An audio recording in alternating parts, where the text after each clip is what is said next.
ವಿರಾಮದ ನಂತರ ಸುಹಾಸಿನಿ ಕಾರ್ಯಕ್ರಮಕ್ಕೆ ಸ್ವಾಗತ ವೀಕ್ಷಕರೇ. ಏನು ಗರ್ಭಿಣಿ ತಾಯಿ ಮತ್ತು ಮಗುವಿನ ಮಾನಸಿಕ ಸಂಬಂಧ ಎಷ್ಟು ಮುಖ್ಯ ಅನ್ನೋದು ನಿಮ್ಮ ಮಾತಲ್ಲಿ ಗೊತ್ತಾಯಿತು ಚಂದ್ರಿಕಾ ಅವರೇ. ಈಗ ಒಂದು ತಾಯಿಗೆ ಈಗ ಟ್ರೀಟ್ಮೆಂಟೇ ಸಿಕ್ಕಿಲ್ಲ, ಖಿನ್ನತೆಗೆ ಒಳಗಾಗಿದ್ದರೆ ಟ್ರೀಟ್ಮೆಂಟ್ ಸಿಕ್ಕಿಲ್ಲ, ಆನಂತರ ಪ್ರಸವ ನಂತರ ಏನಾದರೂ ಟ್ರೀಟ್ಮೆಂಟ್ ಕೊಡಬಹುದಾ? ಖಿನ್ನತೆನೇ ಬರದೇ ಇರೋ ಹಾಗೆ ಹೇಗೆ ಮಾಡ್ಬೋದು ಅಂತ? ಒಂದು ನೀವು ಖಿನ್ನತೆನೇ ಬರದೇ ಇರೋ ಹಾಗೆ ಹೇಗೆ ಮಾಡ್ಬೋದು ಅದನ್ನು ನಾನು ಈಗಾಗಲೇ ನಿಮಗೆ ಕೆಲವು ಪ್ರೀಡಿಸ್ಪೋಸಿಂಗ್ ಫ್ಯಾಕ್ಟರ್ಸ್ ಅಂತ ಹೇಳಿದೆ. ಅಂದರೆ ನಾನು ಹೇಳಿದ್ನಲ್ಲ, ಫ್ಯಾಮಿಲಿ ಹಿಸ್ಟ್ರಿ ಅಥವಾ ಅವ್ರಿಗೆ ಮುಂಚೆ ಯಾವಾಗನ ಅವ್ರಿಗೇನೆ ಇದೇ ಥರ ಎಪಿಸೋಡ್ ಯಾವಾಗನ ಆಗಿರ್ಬೋದಾ, ಮತ್ತು ಕೆಲವೊಮ್ಮೆ ಏನು ಕಾರಣ ಇರ್ಬೋದು ಅಂದರೆ ಈ ಚೈಲ್ಡ್ಹುಡ್ ಸೆಕ್ಸ್ ಅಬ್ಯೂಸ್ ಆಗಿರ್ಬೋದು, ಇಲ್ಲ ಚೈಲ್ಡ್ಹುಡ್ಡಲ್ಲಿ ಯಾವುದೋ ಒಂದು ಮನೆಯಲ್ಲಿ ಡೆತ್ ಆಗಿರ್ಬೋದು, ತುಂಬ ಬೇಕಾದಂಥ ವ್ಯಕ್ತಿದು. ಸೊ ಅದನ್ನು ಅರಗಿಸ್ಕೊಳಕ್ಕಾಗದೆ ಅದು ಈ ರೀತಿ ಟೈಮ್ನಲ್ಲಿ ಮತ್ತೆ ಅದು ಟ್ರಿಗರ್ ಆಗುವಂಥ ಚಾನ್ಸಸ್ ಇರುತ್ತೆ. ಸೊ ಹೀಗೆ ನಾವು ಮತ್ತು ಸ್ಮೋಕಿಂಗ್ ಇರೋರಿಗೆ ಅದನ್ನು ಮಾಡಬೇಡಿ ಅಂತ ಹೇಳ್ಬೋದು. ಈ ರೀತಿ ನಾವು ಪ್ರೀಡಿಸ್ಪೋಸಿಂಗ್ ಫ್ಯಾಕ್ಟರ್ಸ್ ಅಥವಾ ಹೈ ರಿಸ್ಕ್ ಫ್ಯಾಕ್ಟರ್ಸ್ ಏನಿದೆ ಅದನ್ನು ಯಾರಾದರೂ ಒಂದು ಪೇಷಂಟಲ್ಲಿ ನಾವು ನೋಡಿದರೆ ಖಂಡಿತ ಅದನ್ನು ನಾವು ಅವಾಯ್ಡ್ ಮಾಡೋ ರೀತಿ ಟ್ರೀಟ್ಮೆಂಟ್ ಕೊಡ್ಬೋದು. ಮೇಯ್ನ್ಲಿ ನಾನು ಹೇಳ್ದಂಗೆ ಕೌನ್ಸಿಲಿಂಗ್, ಅದರಲ್ಲಿ 95% ಟ್ರೀಟ್ಮೆಂಟ್ ಅದರಲ್ಲೇ ಆಗೋಗ್ಬಿಟ್ಟಿರುತ್ತೆ. ಬಟ್ ಹಾಗೂ ಸೀರಿಯಸ್ ಪ್ರಾಬ್ಲಮ್ ಇರೋರಿಗೆ, ಅಂದರೆ ನಾನು ಹೇಳಿದ್ನಲ್ಲ ಡಿಪ್ರೆಷನ್ ತುಂಬಾ ಜಾಸ್ತಿ ಇರೋವಾಗ ಅದು ಡೆಫಿನೆಟಾಗಿ ಅದು ಮಗು ಮೇಲೂ ಪರಿಣಾಮ ಬೀರುತ್ತೆ. ಹಾಗಾಗಿ ನಾವು ಮೆಡಿಸಿನ್ಸ್, ಆ್ಯಂಟಿ ಡಿಪ್ರೆಸೆಂಟ್ಸ್ ಅಂತ ಹೇಳ್ತೀವಿ, ಅದನ್ನು ನಾವು ಪ್ರೆಗ್ನೆನ್ಸಿ ಟೈಮ್ನಲ್ಲಾದರೂ ಕೊಡ್ಬೋದು, ಇಲ್ಲ ಡೆಲಿವರಿ ಆದಮೇಲೆ ಕೂಡ ಕೊಡ್ಬೋದು. ಓಕೆ ವೀಕ್ಷಕರೇ, ನೀವು ಕೂಡ ಒಂದು ಕಾರ್ಯಕ್ರಮಕ್ಕೆ ಕರೆ ಮಾಡಬಹುದು. ನಿಮ್ಮ ಸಮಸ್ಯೆಗಳು ಏನೇ ಇದ್ದಲ್ಲಿ ಇಲ್ಲಿ ಪರಿಹಾರ ಇದೆ ಅಂತ ಹೇಳ್ತಾ, ಈಗ ಮೊದಲನೇದಾಗಿ ಅನಿತಾ ಅವರು ಬಳ್ಳಾರಿಯಿಂದ ಕರೆ ಮಾಡಿದ್ದಾರೆ. ಅನಿತಾ ಅವರೇ, ಡಾಕ್ಟರ್ ಚಂದ್ರಿಕಾ ಇದ್ದಾರೆ, ನಿಮ್ಮ ಸಮಸ್ಯೆ ಹೇಳಿ. Hello doctor. ಹಲೋ, ಹೇಳಿ ಅನಿತಾ ಅವರೇ. ಇವಾಗ ಸೆಕೆಂಡ್ ಪ್ರೆಗ್ನೆನ್ಸಿ 6 ಮಂತ್ ಇರೋದು. ಓಕೆ. ಮೊನ್ನೆ ಸ್ಕ್ಯಾನಿಂಗ್ ಮಾಡಿದಲ್ಲಿ 472 ಗ್ರಾಮ್ಸ್ ಅಂತ ಹೇಳಿದ್ರು. ಫಸ್ಟ್ ಪ್ರೆಗ್ನೆನ್ಸಿಲಿ ಇದ್ದಾಗ 1700 ಗ್ರಾಮ್ ಇತ್ತು ಮಗು. ಫಸ್ಟ್ ಪ್ರೆಗ್ನೆನ್ಸಿನಲ್ಲಿ 1700 ಗ್ರಾಮ್ ಇತ್ತು, ICU ನಲ್ಲಿ ಇತ್ತು, ಬಹಳ ಪ್ರಾಬ್ಲಮ್ ಆಗಿತ್ತು. ಇವಾಗ 6 ಮಂತ್ ಇದೆ. ಫಿಯಟಲ್ ವೇಟ್ 472 ಗ್ರಾಮ್ ಇದೆ. ನಾರ್ಮಲ್ ವೇಟ್ ಇದೇನೋ ಇನ್ನೊಂದು ಪ್ರಾಬ್ಲಮ್ ಆಗ್ತದೆ ಮುಂದೆ, ಮೊದಲೇ ಮಗು ತರನೇ ಅಂತ. ಅಂದರೆ ನಿಮ್ಮದು ಮೊದಲನೇ ಮಗು 1.7 kgs ಅಂದರೆ ಅದು ತುಂಬಾ ಕಡಿಮೆ. ಸೊ ಅದಕ್ಕೆ ಏನು ಕಾರಣ ಇತ್ತು ಅಂತ ಡಾಕ್ಟರ್ಸ್ ಏನಾರು ಹೇಳಿದಾರಾ? ಅದು ಮುಖ್ಯ. 8 ಮಂತ್ 15 ಡೇಸ್ಗೆ ಬೇಗ ಡೆಲಿವರಿ ಆಯ್ತು. ಅಂದರೆ ನೀವು ಹೇಳಿದ ಪ್ರಕಾರ ಬರೀ ವೆಯ್ಟ್ ಒಂದೇ ಕಡಿಮೆ ಇಲ್ಲ, ಪ್ರೀ ಟರ್ಮ್ ಡೆಲಿವರಿ ಕೂಡ ಆಗಿದೆ. ಒಂದೊಂದ್ಸಲ ಆ ಥರ ಆದಾಗ ಅದು ಮತ್ತೆ ಇನ್ನೊಂದು ಪ್ರೆಗ್ನೆನ್ಸಿನಲ್ಲೂ ಕಾಣಿಸ್ಕೊಳ್ಳೋಂಥ ಚಾನ್ಸಸ್ ಇರುತ್ತೆ. ಹಾಗಾಗಿ ಒಂದು, ನೀವು ಮಗು ತೂಕ ಜಾಸ್ತಿ ಆಗೋ ರೀತಿ ಇವಾಗಿಂದಾನೇ ಅದಕ್ಕೆ ಪ್ರಿಕಾಷನ್ಸ್ ತೊಗೋಬೋದು. ಬಹಳಷ್ಟು ಪ್ರೋಟೀನ್ ಪೌಡರ್ಸ್ ಎಲ್ಲ ಬಂದಿದೆ ಈಗ, ಮತ್ತು ಒಳ್ಳೆ ಫುಡ್ ತೊಗೋಬೇಕಾಗತ್ತೆ. ಐರನ್ನು, ಕ್ಯಾಲ್ಶಿಯಮ್ ಎಲ್ಲ ಸಪ್ಲಿಮೆಂಟ್ಸ್ ಎಲ್ಲ ನೀವು ರೆಗ್ಯುಲರಾಗಿ ತೊಗೋಬೇಕಾಗತ್ತೆ. ಸೊ ಇದನ್ನೆಲ್ಲ ಮಾಡಿ ಮಗು ವೆಯ್ಟ್ ಇಂಪ್ರೂವ್ ಆಗೋದನ್ನು ನಾವು ಮುಂಚೆನೇ ನೋಡ್ಬೋದು ಆಗೋ ರೀತಿ.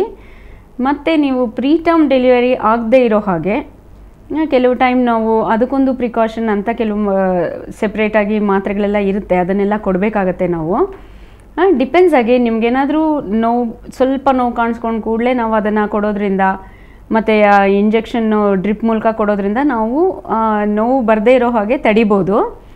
ಸೊ ನೀವು ಈ ರೀತಿ ಎಲ್ಲ ಆಮೇಲೆ ರೆಸ್ಟು ತುಂಬ ಮುಖ್ಯ ಆಗುತ್ತೆ. ನೀವು ಈಗೇನಾದರೂ ಸ್ಟ್ರೈನ್ ಮಾಡ್ಕೊಳ್ತಾ ಇದ್ದರೆ, ಹೊರಗಡೆ ದಿನ ಓಡಾಡ್ಕೊಂಡು ಕೆಲಸ ಮಾಡ್ತಾಯಿದ್ರೆ ಸ್ವಲ್ಪ ಅದನ್ನೆಲ್ಲ ಅವಾಯ್ಡ್ ಮಾಡಬೇಕಾಗತ್ತೆ. ಏಕೆಂದರೆ ಬೆಡ್ ರೆಸ್ಟು ಒಂದು ಮುಖ್ಯವಾದ ಪಾತ್ರ ವಹಿಸುತ್ತೆ.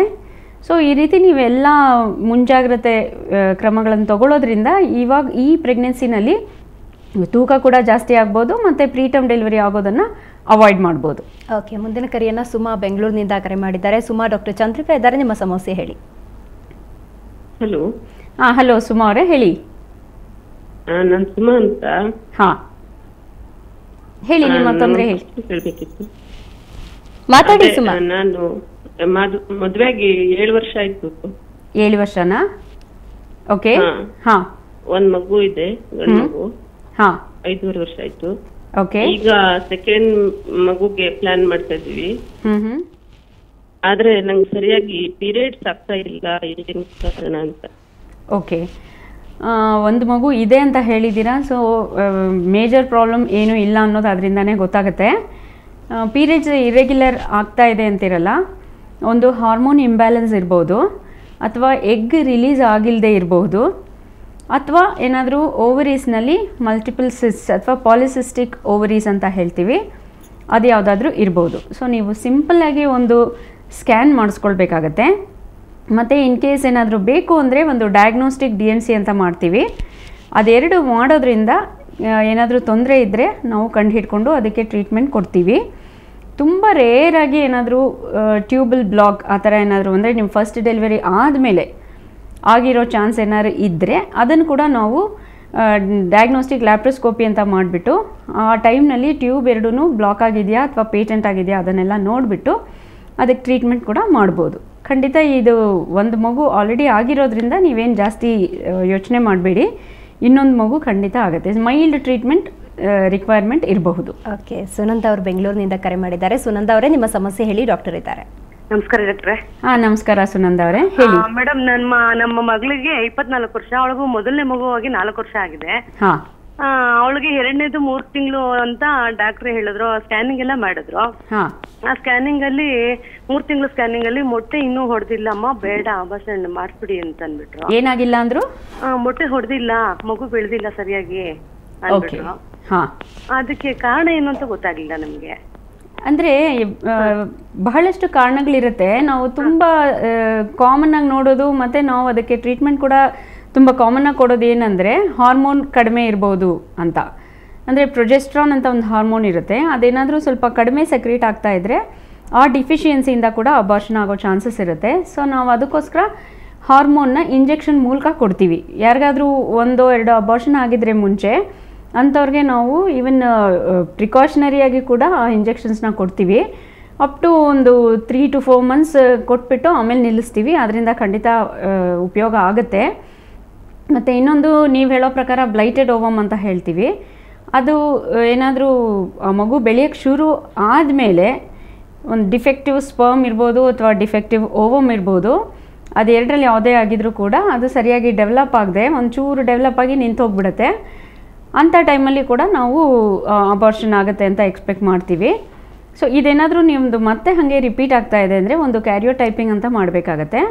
ಅದರಲ್ಲಿ ಏನಾದರೂ ಕ್ರೋಮೋಸೋಮಲ್ ಪ್ರಾಬ್ಲಮ್ ಏನಾದ್ರು ಇದೆಯಾ ಅದನ್ನು ನೋಡಿದ್ರೆ, ಅದನ್ನು ಪ್ರಾಬ್ಲಮ್ ಇದೆ ಅಂತ ಕಂಡು ಹಿಡ್ಕೊಂಡ್ರೆ ಆಮೇಲೆ ಅದಕ್ಕೆ ಬೇರೆ ಥರ ಟ್ರೀಟ್ಮೆಂಟ್ ಮಾಡಿದ್ರೆ ಸರಿ ಹೋಗುತ್ತೆ. ಓಕೆ, ಸಾಕಷ್ಟು ಕಾಲರ್ಸ್ ಕೂಡ ಕರೆ ಮಾಡ್ತಾ ಇದ್ದಾರೆ. ವೀಕ್ಷಕರೇ, ನೀವು ಕೂಡ ಈ ಒಂದು ಕಾರ್ಯಕ್ರಮಕ್ಕೆ ಕರೆ ಮಾಡಬಹುದು. ನಿಮ್ಮ ಸಮಸ್ಯೆಗಳಲ್ಲಿ